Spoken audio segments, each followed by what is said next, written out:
Looks like we're ready to go.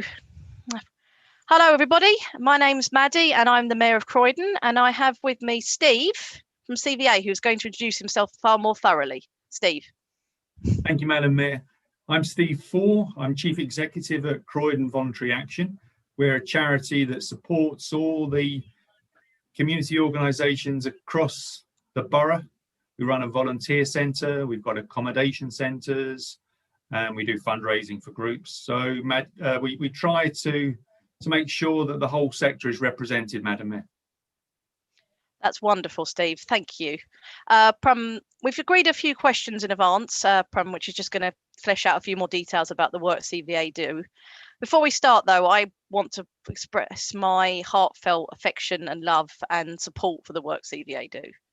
I think from the work that you do, and particularly that you've done over the last year, has been invaluable. Thank you very much. Okay, helpfully, that does bring us on to the first question. As you've said, it's been quite a year. But would you agree that communities have been shown in their best light through the pandemic? Absolutely. You've seen them in action yourself so much. Well, including here, you've been a regular visitor to CVA's resource centre on London Road, and you've seen the volunteers in action, the food banks, all the mutual aid groups. Everyone knows about mutual aid, but of course it didn't exist before the pandemic, so before the end is out, we've still got over 70 mutual aid groups in the borough, redefining volunteering, really. I doubt if you went and spoke to many of them, Madam Mayor, that they'd say, oh, I'm a volunteer. They just think of themselves as good neighbours. They're calling people who they know need some help. They're going shopping for them. They're picking up their medicines. And that's become, I guess, part of the legacy, really, of this whole experience this year, that we knew in Croydon we had such a strong sense of local community. I mean, I think maybe it slips over into slightly parochial at times, if I'm honest. I mean, I've grown up in Croydon. My family moved to Thornton Heath in 1968 when I was 5. So, I've lived in Croydon. I've done my Croydon dues, but I don't think there's anywhere else, because I've worked in other parts of London, but I've never experienced anything like the Croydon community, because, if you look at local authority, the whole public sector, really, and then really, this is the case with the voluntary sector. We've got Croydonians working and volunteering in Croydon. So, we've always had that strong sense of community, but this year, I think, we've outdone ourselves, and it's not just the food that, in terms of the emergency relief effort, I guess, we've just come out of second lockdown, but it's almost hard to remember how intense it was at the beginning of the first lockdown. Yes. We were just, all of us, so uncertain, weren't we, about families who were vulnerable, not going to get out, not going to get food. There was all that stuff about people who were shielding. Very soon, we had hundreds of food parcels going out from CVA. Almost, we were mobilising before lockdown, the 2 weeks before, but pretty much from the beginning, we were working with the mutual aid groups that were setting up, the food banks. So I think at the beginning of the year, Madam Mayor, we had 7 food banks in Croydon. That's about right, yes, from my memory. And it's now still nearing 40 food banks. It might even have gone over 40, I don't know. But they've been so active from the beginning, getting food supplies to people, and then of course dealing with all the other issues that were beginning to come into play. So they've really put themselves on the map. I guess in terms of our communities, I'd mention as well the befrienders, that our volunteers who have done what we call check, chat and connect. So checking up on people throughout the year, just making sure they're okay. Yeah. And then getting to know them, chatting and forming those sort of relationships, but then trying to connect them up, if needed, with the kinds of activities in their area that I guess, provide that community peer support, really, sometimes at a street level. So I could carry on and on and on. I haven't even talked about, if you like, the organised voluntary sector yet, Madam Mayor, because I think that was going to be the next sort of area where I think we were going to touch on. There would be just one couple of things from that I would pick up. I think you're referencing the mutual aid groups is a really powerful point. As a local councillor, not as mayor, I took a very interesting and heartfelt affection for the work of that. In reality, one of the biggest responsibilities a local councillor has, to my way of thinking anyway, is to try and coordinate community cohesion and encourage communities to get organised and to speak with one voice over issues that they care about as a body. You can literally do this and fight and fight and fight for years to get communities to that point. From my personal one, Friends of Ashburton Park, and the work that I did putting that organisation together.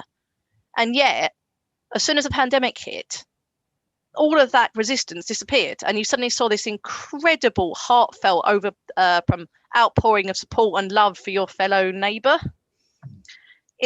I said in my inaugural speech that the coronavirus has brought out the best and the worst in humanity. Yeah.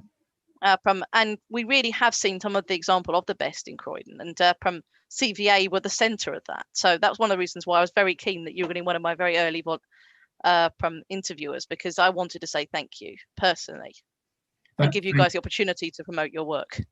Well, thanks again, Madam Mayor. I mean, I'm bound to say that we work in partnership as an organisation. Our job is to really show the community in its strongest light. We've mentioned mutual aid, we've mentioned food banks. Your point, though, about, if you like, galvanising that community spirit, I think it's a really important one, because, you know, we've said, haven't we, sometimes throughout the year, it's like communities are being rebuilt. We've discovered that, you know, the wartime spirit thing didn't really work as a comparison. We knew that it wasn't the approach we needed to take to a world pandemic, but you know, in the same way that people just looked out for themselves, you know, that's what they've done this year. And I think we've built on some foundations in Croydon, though, Madam Mayor, because, you know, we've carved a reputation for the asset-based community development work that we've done in Croydon, which is all about getting neighbours to know each other, to start doing things with each other. And it could be anything, setting up any kind of social groups in the area that then tend to have a sort of, if you like, impact on health and well-being. You know, we know how important physical activity is, and lots of walking groups and exercise groups being set up. They help people get through tough times, and, you know, on mental health issues as well. It's important for people to get out there and, you know, enjoy the outdoors. I guess that's the other thing, isn't it? This year, people have discovered parts of Croydon that they never knew about, the green spaces. I mean, I thought I knew Croydon. Like you referenced about having been a Croydonian at heart and for most of your life. I was born and bred in Croydon, and especially as a local councillor, I always thought, I know my home borough. This is really all I've ever known is my home borough, apart from a brief period of time when I was away at university. I became deputy mayor and then mayor, and I realised I didn't know a thing about my hometown. There's so much more to it. And I think other people are finding that discovery as they get to know their neighbours, they get to know other bits of Croydon that they hadn't had any reason to visit before. From my part, I got into buying a lot of picnics during when lockdown started to ease. It was fantastic and I loved it. The weight gain, less so. Well, do you know, my discovery was Cromehurst Woods. Oh, I love them. Well, do you know, I mean, I'm a Thornheath boy. I guess that's my excuse, but I live on Lebanon Road now. So, you know, I'm on the other side of the track. So it's only a short walk for me through Lloyd's Park, over Coombe Road, down, you know, the hill into Coombe Wood. And I discovered the Bronze Age monument, that wonderful view of, you know, and I've never, I go walking quite a bit, but I've never walked from my house, you know, a mile into that wonderful, but I've been doing, you know, when it was really intense, and we were doing all of those deliveries during the day, organising volunteers, and it was all pretty, full on. I would bike it at 6 o'clock every evening from here in West Croydon, down into Cromehurst, and just walk through the woods, and that was it. I was fresh as a daisy as a result. But I suppose getting back to Croydon's communities, we've seen across the whole borough, we were getting volunteers from Coulsdon travelling up to Upper Norwood if we had no one else. They would do that.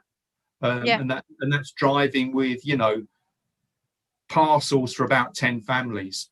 Obviously we tried to get volunteers who are more local to do that kind of delivery, but we could always rely on people going the extra mile, literally, from one end of the borough to the other. So it's been the whole borough has really responded, and we haven't had that kind of north-south divide show itself.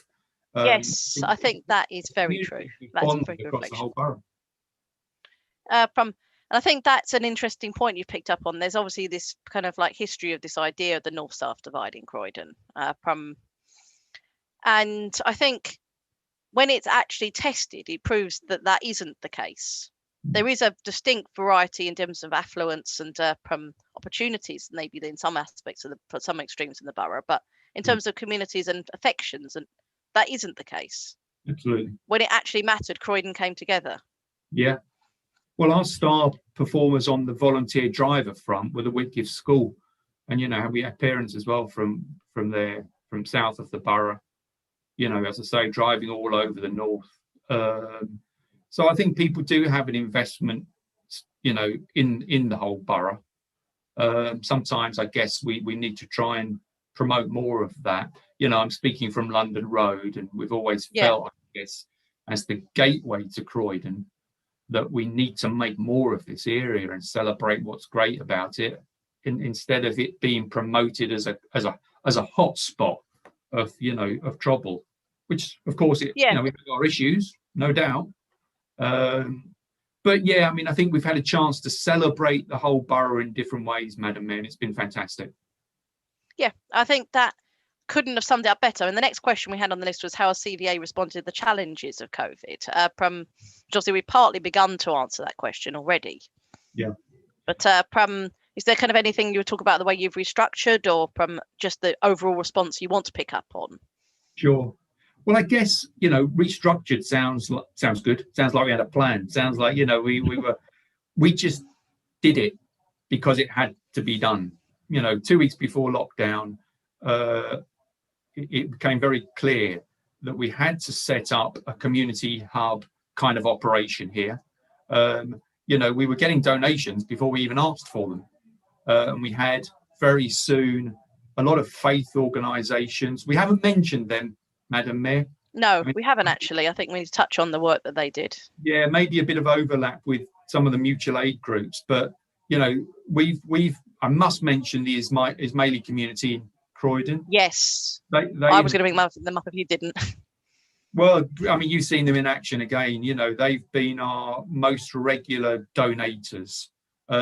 Another shout out to St Mildred's in that was going to be my next one, as I was quite involved with that personally. That's my ward. Well, what an incredible effort. They were providing as much food for us as Phaure. So, Phaure are the company, I guess, that have been highest profile, not least because of Marcus Rashford and his mum. They've just been adopted, I think, as the Guardian newspaper's charity, of the Christmas charity. So Phaure have done a great job. I must do a shout out for UK Harvest, our partners as well, who have been brilliant. But, both of those have literally dropped off a lorry full of food every Thursday since March. And now we've got City Harvest doing the same. So it's tons of food. St Mildred's were matching them for a long time. It was, what sitting with, I used to I was part of the organisation behind St Mildred's, as it's in my ward, and that was my bit during the pandemic.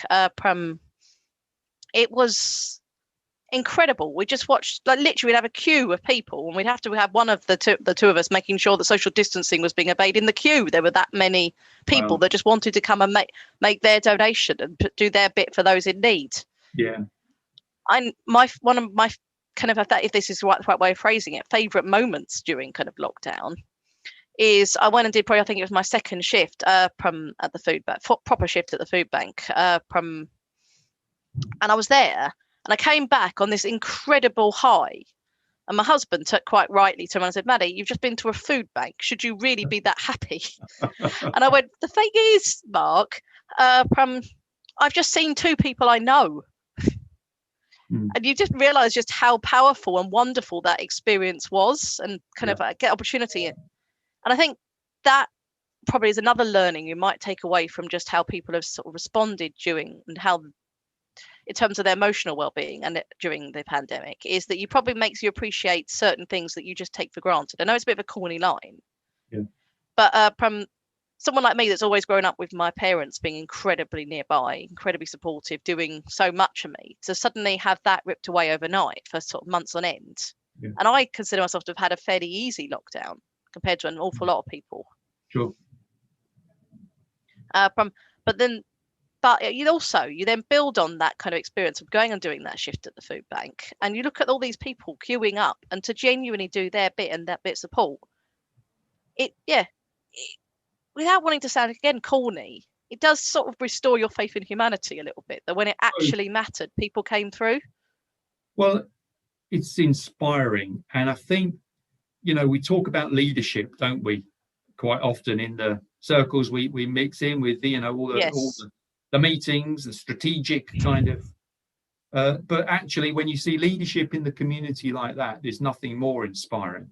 And I think it tells us what real leadership is about, being able to recognize, that there are people who do need that kind of emergency support, but more important, they need to be in control of their lives. They need to be able to feel that, they can still be independent and still make a go of it. And I think there's been that real ethos behind the whole effort. It's been all for one, one for all. We're all in it together. That's been, I guess, the national kind of mantra, hasn't it? But we've seen it in action. And the food banks, the faith groups, they've just cracked on and done it. They've just got people organised who maybe didn't even need helping, but they've provided that really important focus. I guess it's that bit about, we talk about assets in the community. People really value them, and it's kind of brought them back into relevance in a lot of ways, I think. Yes, I think it gives people meaning. That's what I meant about the word meaning just a second ago. At the best of times, everybody needs a kind of reason to get up in the morning, something that is their passion, their drive. And one of the many hard things about lockdown is obviously that a lot of that is taken away. So I think all of this voluntary work then did provide that meaning to people. Well, of course, absolutely. And there were lots of furloughed people volunteering, and they really did get something out of it for themselves. That was for sure. We had quite a few people who hadn't been in Croydon for that long, sort of 20-something, 30-something-year-olds who were being, who'd been furloughed, and they were coming here and joining the whole volunteer effort. I suppose, to get back to your question, in terms of CVA, that was the first priority, to get the emergency relief organised. And we worked very closely with the council. There was that uncertainty about the government parcels to begin with, but we carried on working very closely with them to make sure all the people who had to shield got the food parcels, were linked up with befrienders. So we turned into this new operation, I guess, Madam Mayor, where we were sending food parcels, collecting medicines, organising shopping trips, doing the befriending, and that was all focused on the people most affected by COVID-19. And we saw up close a lot of the families who were really struggling. But very soon, I think this is the second part to my answer, really. I think CVA saw what the underlying issues were, food poverty. There's Yes. a reason for it, and so we got into the issues about worklessness, families that were sometimes struggling to keep up with, their payments, needing all kinds of advice, welfare benefits advice, debt advice, and and of course later in the year, as the economic recession became, more and more evident, that need for us to provide people with pathways, sometimes back into work, but there were people, losing their jobs throughout the year as well. So, Yeah. that whole response on the employment side of things, which can start with volunteering. Again, people sometimes volunteer to get back into the swing of things, with training as well. But mental health is the other big issue we've got to mention. Yeah. We know that a lot of people were really really struggling, because of lockdown to begin with. But throughout the year, I think that issue with young people in particular has become one that we've got to find a bigger response to in Croydon. We do a lot of good work, probably haven't got time to go into it now, Madam Mayor, and I think schools have been at the heart of it. But, with people like Councillor Janet Campbell, we've got a really strong community-led focus. Again, she's recruiting thousands Yes. of mental health first aiders, isn't she? She is, So, and I'm a great advocate for the work that Janet does. I don't know if you're aware of the event that I did called Creating Conversations with St Christopher's. no, It was, again, it's a similar sort of model to this, in that I did a live broadcast, but that was over Facebook. brilliant. Where I got a team of people, and she was one of them, Mm. together to talk about their experiences of loss. Okay, The good. idea being to help break down barriers to talking about death in Okay. communities, Is and that also still encouraging people to then make. Yeah, it's on Facebook. It's there on the Mayor's Facebook page. right? And if I Brilliant. can find a way, I will transfer it to YouTube as well, so we've got everything in one Yeah, place. great. But people were talking about bereavement as well, were they? Yeah, their own bereavements, their own experiences, and we had a huge variety of people with different stories. They had, I talked about when I lost both of my grandparents in the space of a few days of each other. Mm. My mace bearer Nick spoke about he lost his brother to suicide. Right. We had another member that talked about her experiences when her son was killed on the roads. Yeah. I tell you, it was a huge variety of different stories. Incredible. Sarah Jones was on there. She talked about when she lost her father a few days after she was elected for the first time. Yeah. So yeah, I just use this as an example for the work that Janet, support what you were saying about the work Janet does. Brilliant. But getting people talking is just so important, isn't it? And that mental health challenge, it's one that we've had to try and find a way of supporting families. So I guess the second part, we've got emergency relief, which has been the priority for CVA this year, but then looking longer into the medium and longer term, it's those wraparound service. We can talk about, unfortunately, we can talk about domestic violence and domestic abuse as something as well that this year has highlighted, for obvious reasons, people locked down into situations that were not healthy for them. And Yes. it's I think it's shone a big light on domestic abuse in the borough. The figures are poor, in terms of what we're dealing with, the scale. So there are all these really important issues that we have to address for the longer term. They weren't caused by COVID-19, but they've certainly been exacerbated by it. And I think also we brought people to people's attention.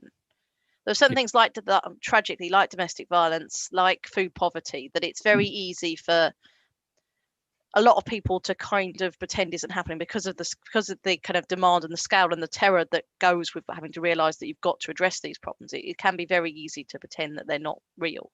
Absolutely. COVID's just brought them to the forefront, and there's no longer undeniable the scale of poverty and deprivation that there is around the country. Yeah, absolutely. My role is strictly, as you well know, very, very non-political, but I'm allowed to have non-political views on things. And it is time the country woke up to the scale of poverty there is out there. And maybe I think the pandemic just has begun to make people understand that. Absolutely.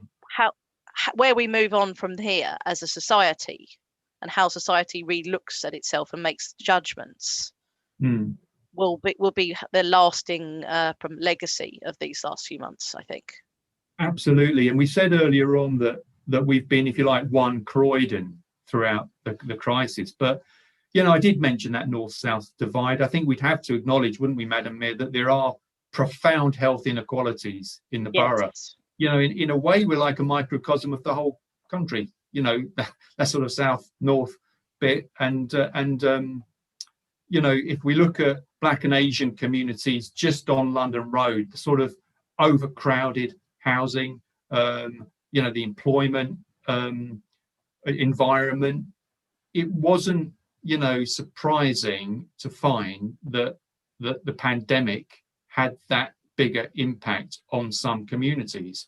And, you know, I don't think it was good for health reasons. It was because of those societal things that really mark out an area. Like I talked about Crowhurst earlier on. Well, contrast London Road with Crowhurst Road. I mean, it's almost like going from the city into the country. And of course, that doesn't mean to say there aren't issues in other parts of the borough, but you know, we do have a particular challenge, I think, in the north with. For a long time, it's been building. Yeah, I agree. And you say you've got by any measure you look at, the levels of deprivation and extra support required in some areas of the north are so much more profound than areas, like say, like Crowhurst, the majority of Coulsdon. The life chances, the health inequalities. I mean, you could keep going. Say the average income, the quality of the housing, the levels of pollution in the atmosphere. And that then leads on to underlying health conditions, which is what's then significantly increases the vulnerability to COVID and other particularly respiratory related diseases. I guess what I'd like to say, Madam Mayor, is that in Croydon, you know, we have this approach called One Croydon Alliance, and it's all about health and social care, you know, trying to support local people to have better access to health services, but also to be more engaged in healthy kind of activities. And we talk about localities. If we're not careful, we slip into jargon about, you know, what's going on in each locality. But the word itself, it's local, it's neighbourhoods. And I think what we're trying to do is recognise that we do need to take approaches in a place like West Croydon that might be different to the approach in Coulsdon or Upper Norwood even, or Wadden even, so that our localities are really responsive to local people who want to get involved, as we have been doing throughout this incredible year, but doing that in an ongoing way. And if you've got that real connection through, if you like, community hubs like this with the neighbourhoods around you, then I really think it gives you a head start in terms of being able to do what's right for, you know, hopefully we've got people listening to us all over the borough. And I'd hate to think from what I've just said that, you know, people in Purley or Sanderstead or Coulsdon didn't feel, you know, that there's equal importance attached to what are local issues for them. But it's different. You know, I talked about befrienders. We've got befrienders, some of whom speak, well, we've got 20 different languages across just a small group of befrienders who are doing that, you know, that sort of chatting, connecting with people in this area. You know, but we've got to, I think, as the legacy from this year in terms of CVA, we've got to support community organisations to really do their thing in every part of the borough. And I think that Yes. localities operating model that we've got through the One Croydon Alliance is really important for us to, you know, reach the full potential of. No, I think I couldn't have summed it up better. I think the next obvious question from the ones we've discussed is what's their long-term strategy for recovery in Croydon, from your perspective? Well, yeah, I guess I would say that if we're talking about renewal in the borough, then we've got some huge challenges, obviously, that go beyond the pandemic in terms of the financial situation. And we've got to find a way out of that. And it's a very immediate, urgent problem, not just for the council, but for everyone, because it will impact on the kind of community organisations that I've been talking about. But we're always looking for a vision, aren't we? I mean, I think if I may say so, I think we need one as a nation. We need I agree.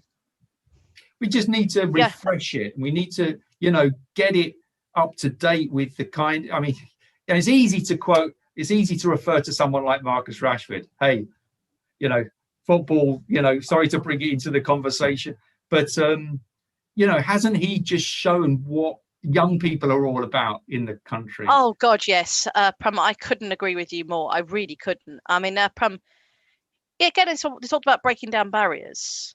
And people like Marcus Rashford, they just. But also, conversely, you look at Captain Tom.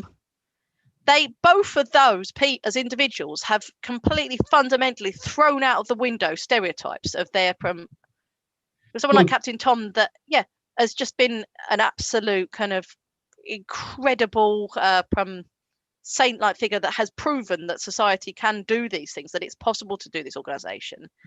And anyone who suggests that people older people need to slow down, he's proof you shouldn't. And then you've got Marcus Rashford, who is proving that beyond all shadow of doubt that the reputation that people seem to have about young people is just nonsense. Well, and sports they are young, exactly. And it's a real kind of annoyance and frustration of mine that I've had since my childhood and my teenage years. This assumption of this idea of kind of stereotype of this teenager that's all in it for themselves, and it's just not true.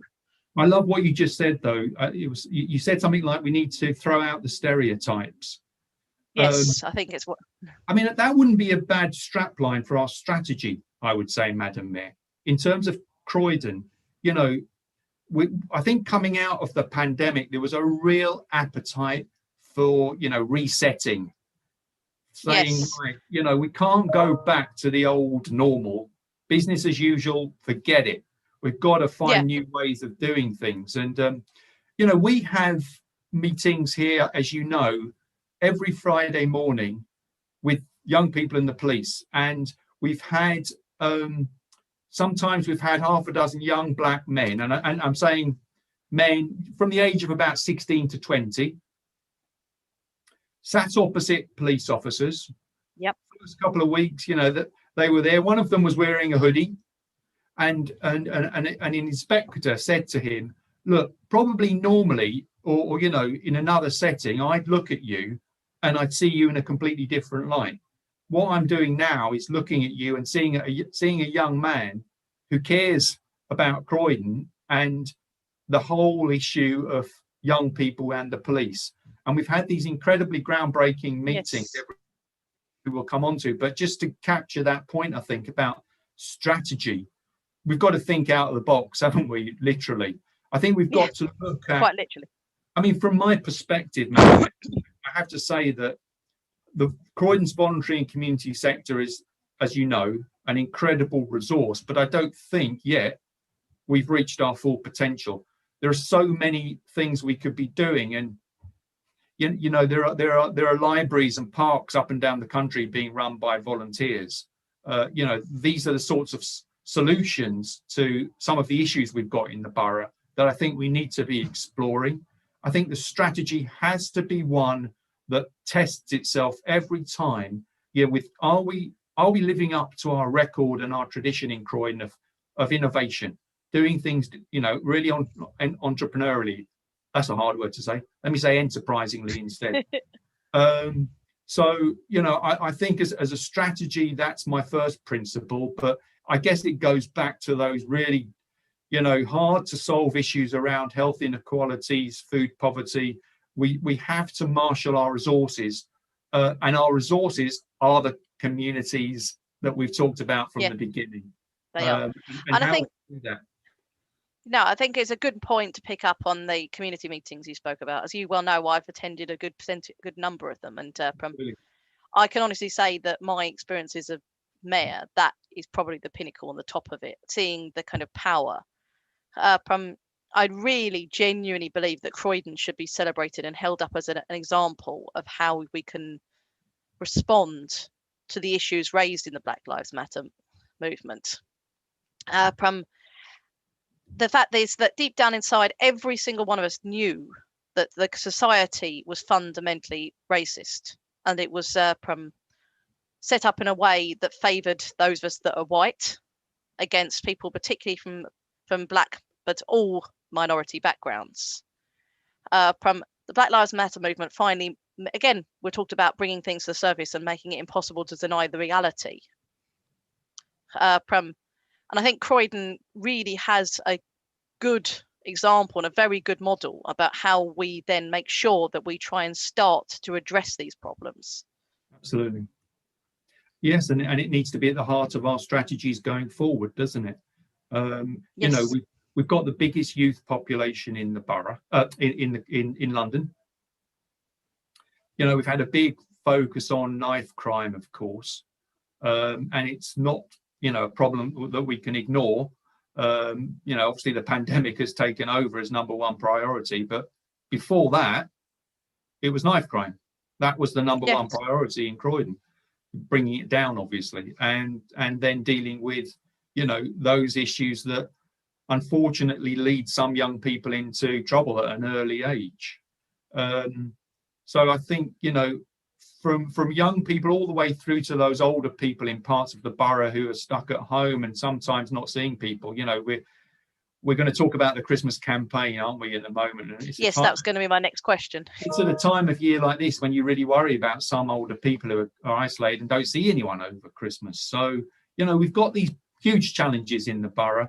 I guess the last thing I'd say, Madam Mayor, is that what we do better than anything else is work in partnership. That's the council, the NHS, the community. There's never been that us and them feel.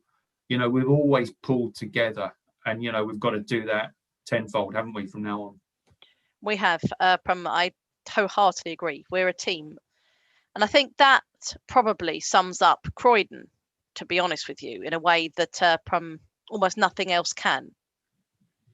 We're the biggest borough in London in terms of population. We're the second biggest in terms of geographical area. Yeah. And we've got some of the greatest varieties in people from different backgrounds, cultures and experiences. But Croydon works together. Croydon is one big community. And if I can do one thing during my time as mayor, I want that people to understand that. Well, you're doing a good job so far. Thank you. Well, that's what I'm trying to do. And as I've said many, many times before, it's genuinely the honour of my life to have an opportunity to wear this chain.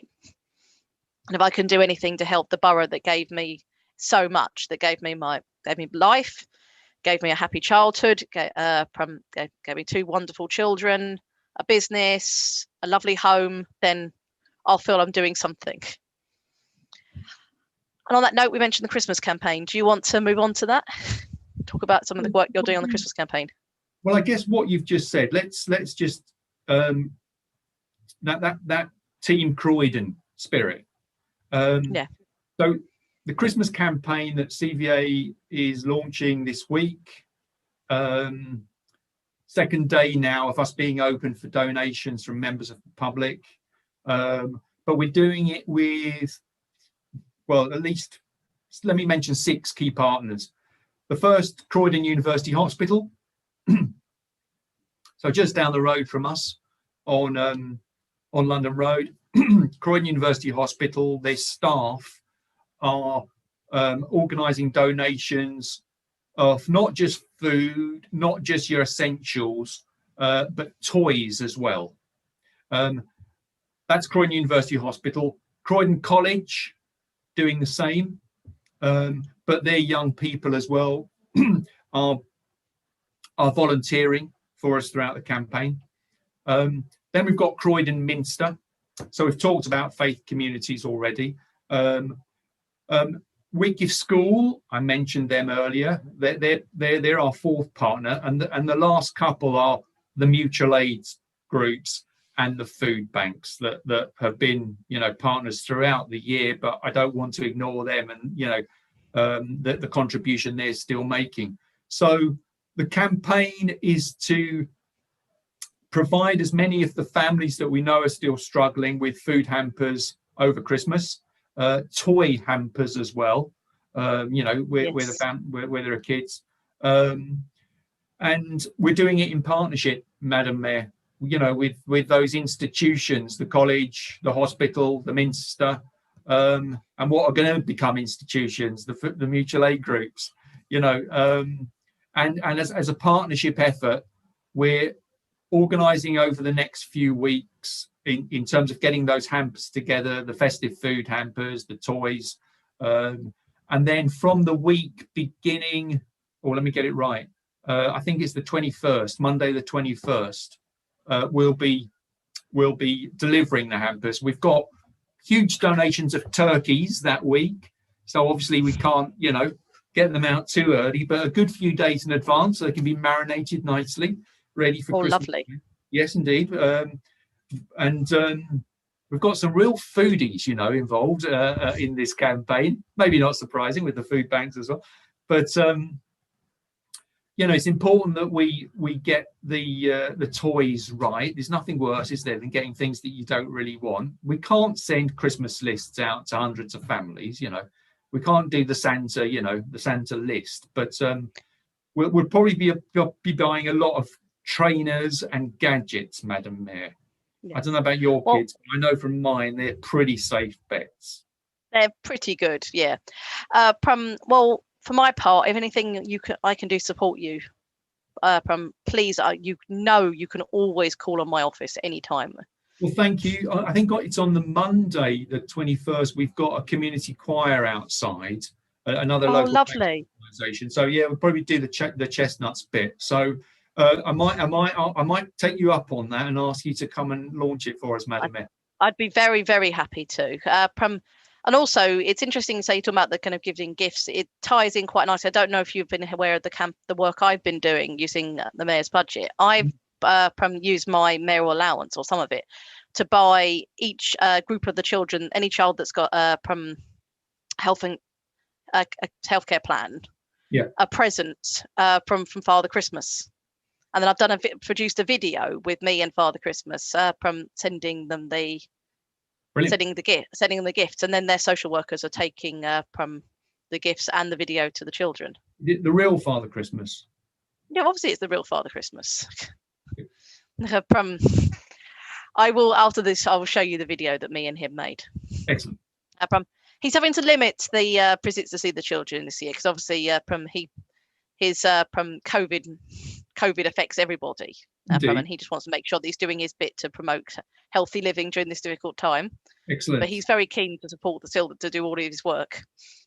So, well, fantastic. I mean, that would be great if you can come that week. I think it ends on Christmas Day morning with a trip to the hospital. Families have had to stay in, or kids have had to stay in over, Christmas Day itself. But you've been working with the pajama fairies based out of my ward. They're the ones that provide the kind of pajamas for children in hospital. Fantastic, yeah. So the Croydon University Hospital, Croydon College, Croydon Minster, big shout out to all of them for supporting us, but we'll make sure we get as much of that, of those hampers out to groups. And there are so many other organisations like CNCA who do food hampers every Christmas. So the whole sector will be doing work over Christmas, and we'll capture all of that on our website as well. That's fantastic. as I've said, and I think this has been a very much praising you fest from my perspective, but you know how much I value the work you guys do. Thank you very much, Madam. And I'm really looking forward to seeing this Christmas campaign come to fruition. And if you can, come along to some caroling, I'll be in heaven, quite literally. Well, you'll have to join in, of course. But are we running out of time? Because have we got much more time? We've got about 5 minutes left. Okay. I think. All right. I'm more than happy to join in. I do warn you, though, my singing voice leaves a lot to be desired. I was born, believe it or not, I was born tone deaf. Genuinely, I am tone deaf. For a lot of very patient tuition from an awful lot of people, including my other half, I can hear some things now. I've got different techniques. So, for example, I can, particularly when I'm listening to music, you'll often sometimes find that if it's appropriate, I'll take my shoes off and try and feel the vibrations through the floor rather than through my ears. Okay. And little things like that, just kind of address it. But we're getting off topic. I've seen you on a football pitch dancing the night away this year, Madam Mayor. Oh, this has been fun. I think you're not going to get away with not having any artistic talent. No, we'll have lots of background noise as well. So we'll all join in on the 20th. Oh no, I'm very happy to. Genuinely, it'll give me a huge amount of pleasure. It was purely, I think, a fair warning for those around me. But no, dancing on the football pitch, I genuinely do believe that there's absolutely 0 point in doing the job that I'm currently doing if you're not going to prepare to go and get stuck in and enjoy whatever's going on. Yeah. Yeah. And not in recent times, and certainly not to my experience, but I know there's obviously reputationally history of the mayors being a bit aloof and cold, but it's certainly not my experience, and it's certainly not my approach. Well, I can testify to that. And I think before we run out of time, let me just take the opportunity to thank you for being, I would say, the people's mayor in 2020. You've really got out there into the community and not just supported us and all the groups that we work with, but I think you've shown yourself, you've led the way, not just with what you were talking about earlier on at St Mildred. That football match we talked about was another spin-off from the Black Lives Matter movement. Yes.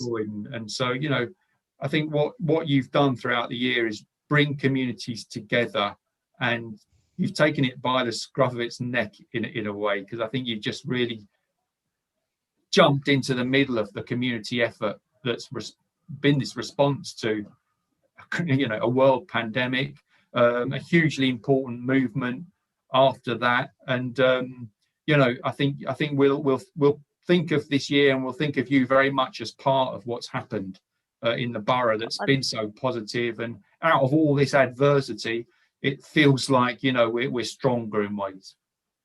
I think we are. Croydon always rises to every challenge. I genuinely believe that.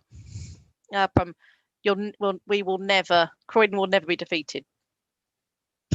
And genuinely, you have no idea how much it means to hear what you've just said. Well, I really, really am touched to hear it.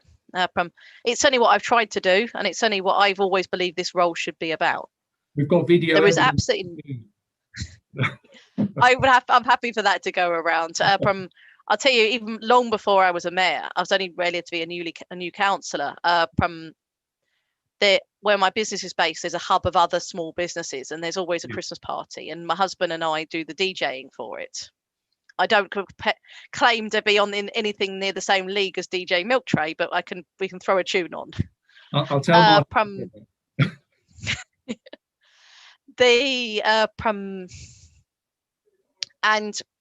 and part of that is they wanted to do some karaoke.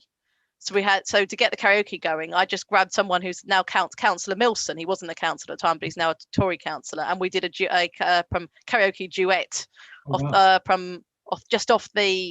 cuff. And after that, after they see the two councillors doing that, and me saying, right, well, if just so you know, Stuart, if you upset me in the chamber, I'll just make them play the video. Wow, you've just spoken yourself into first row of the community choir now, Madam Mayor. If you've done karaoke choir singing, that's no challenge at all for you. I don't mind. I don't mind doing it. I genuinely say I'm up for anything in that front, in that sense. It doesn't mean that I was any good. It's the taking part that counts. I always and yeah, like you said about being the power of my role. And I think, yeah, if the mayor is seen to go out there and just enjoy it and just be part of everything, it makes it much easier for everybody else to be involved. Absolutely. And it brings people together and shows that we are, as a borough, all banging together and trying to not just get through this year, but turn Croydon into the incredible place that we know it is for everyone else to see, because we don't always get the best publicity. No, we don't. There's a great saying from history.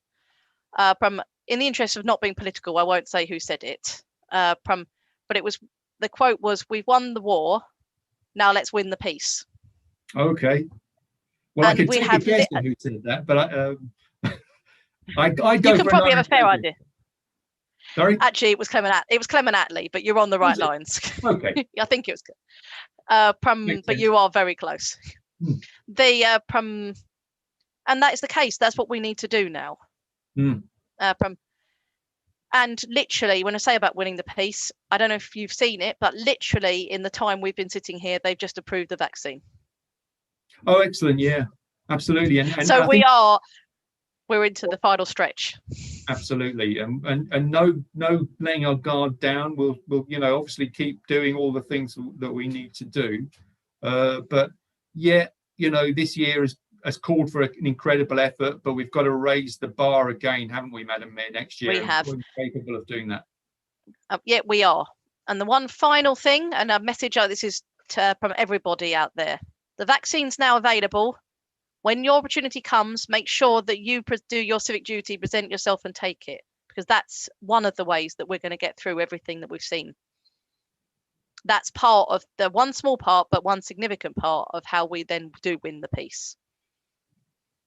Steve, have you got any final thoughts? I'm going to throw the floor open to you to just give final words.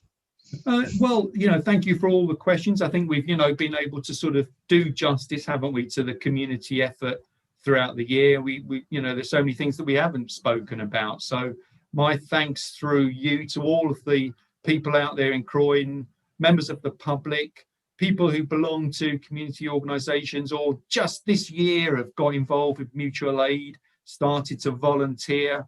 Let's keep going. Let's carry on this effort into next year and beyond. My thanks to you for what you've done throughout the year to support all of that community spirit in the borough, and for giving, for doing what you're doing now. I think this is part of a conversation that we want to have across the borough, and you've been a great spokesperson for us, and not least for doing this, for getting conversations going. So I hope if there's anyone out there listening who wants to get in touch with CVA, they won't hesitate. And between us, Madam Mayor, we've got a lot of good stuff in Croydon that we can carry on supporting while you're mayor, but I know you'll be supporting it long after as well. Very much so. You're not going to get rid of me very easily. Excellent. Thank you all very much.